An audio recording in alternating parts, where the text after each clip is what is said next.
ایک بزرگ لکھتے ہیں، صوفی بزرگ، کہ ہمارے زمانے میں واقعہ یوں ہوا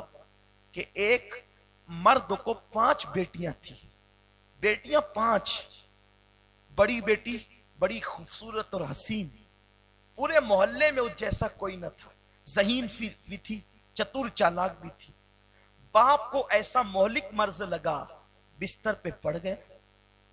ماں بڑھاپے میں مزمحل۔ بیٹی نے بہنوں کو فاقے پہ فاقہ کرتے دیکھا تو ایک دن شام کے وقت بن سنور کر برقع پہن کر نکل گئی، اور اس کے جذبات یہ تھے کہ میری بہنیں کب تک فاقہ کرے گی،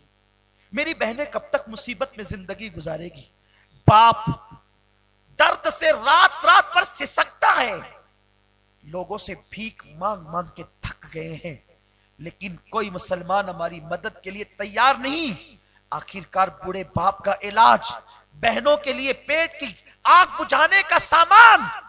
اب کس طرح ہوگا؟ تو اس نے فیصلہ کیا، آج میں اس جگہ جا کر کے بیٹھوں گی جہاں شہر کی اوباش اور فاحشہ عورتیں اپنی آبرو اور اپنے جسم کو فروخت کرنے کے لیے بیٹھتی ہیں۔ وہ شام کو نکلی حالات کی ماری، اور نکلنے کے بعد اس نے وہاں جا کر کے برقع اتار دیا اور بے پردہ ہو کر کے بیٹھ گئی۔ شام سے لے کر رات دیر گئے تک بیٹھی رہی، لیکن اس کے بعد جب رات دیر گئے وہ گھر پہ آئی تو باپ کے قدموں کے قریب بیٹھ کر اور ماں کے قدموں کے قریب بیٹھ کر کے رونے لگی۔ ماں باپ نے پوچھا، میری شریف بیٹی ہوا کیا؟ بیٹی نے کہا، کرنے گئی تھی لیکن کچھ نہیں ہوا، پہلے آپ لوگ مجھے معاف کریں، اس کے بعد داستان سناؤں گی۔ ماں باپ نے کہا، بیٹیا ہم نے تجھے معاف کیا، بتا بات کیا ہے؟ بیٹی نے کہا، ابا اما بات یہ ہے، 4 بہنوں کی فاقہ کشی مجھ سے دیکھی نہ گئی، باپ کا راتوں کو سسکنا مجھ سے دیکھا نہ گیا،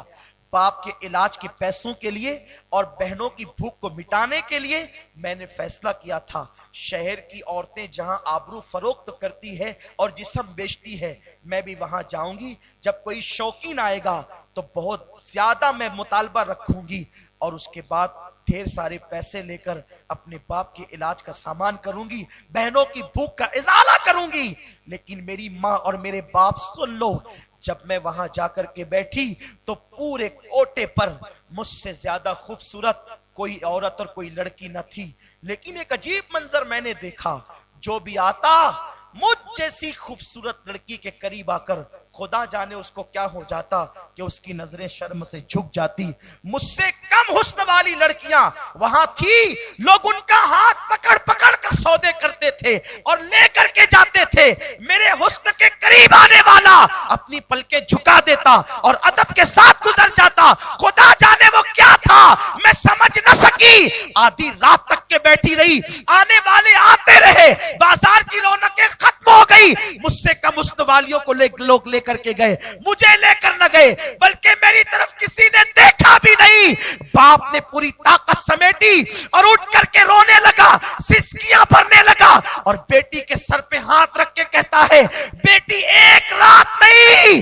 اگر 1000 رات تک بھی تو وہاں بیٹھی رہتی تو کوئی تیرے حسن کی طرف نظر کبھی نہ اٹھاتا۔ ارے کیسے اٹھاتا؟ کیونکہ میرے رسول نے کہا، کما تدین تدان، تم جیسا کرو گے تمہارے ساتھ ویسے ہی ہوگا۔ بیٹی تیرے باپ نے غربت میں زندگی گزاری ہے، لیکن آج تک نظر بھر کر کسی عورت کو نہیں دیکھا، جب میں نے کسی عورت کو نہیں دیکھا تو میری بیٹی کو کیسے دیکھا جائے گا، میری بیٹی پر کیسے نظریں اٹھے گی؟ میرے پیارے آقا علیہ السلام کے پیارے دیوانوں، احتساب کرو، اللہ اکبر، اگر تم کسی بہن کے بھائی ہو، اگر تم کسی بیوی کے شوہر ہو، اگر تم کسی ماں کے بیٹے ہو، اگر تم کسی بیٹی کے باپ ہو، تو ذرا احساس کر لو، خدا کے لیے یہ جو نحوست چل پڑی ہے ناجائز تعلقات کی، اسلام میں اس کی کوئی گنجائش نہیں ہے، نہ بوائے فرینڈ کی گنجائش ہے، نہ گرل فرینڈ کی گنجائش ہے۔ رات کسی کے بستر پر زنا، نرم گدوں پر زنا کرنے سے پہلے لوگوں کو قبر کی پہلی رات بھی تو سوچنا چاہیے۔